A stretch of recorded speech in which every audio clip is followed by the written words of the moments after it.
So sad to the South African runner. He was not able to defend his title. In case this happens to be your first time, make sure to subscribe.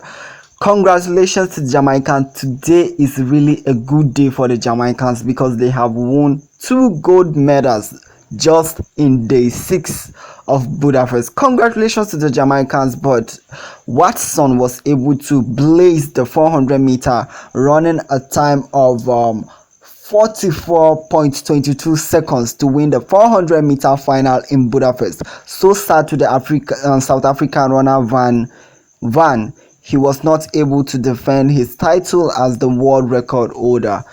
Oh, it is very, very sad. I'm so sorry.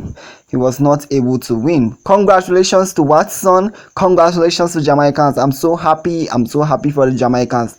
They are actually winning today. The luck is on you guys today.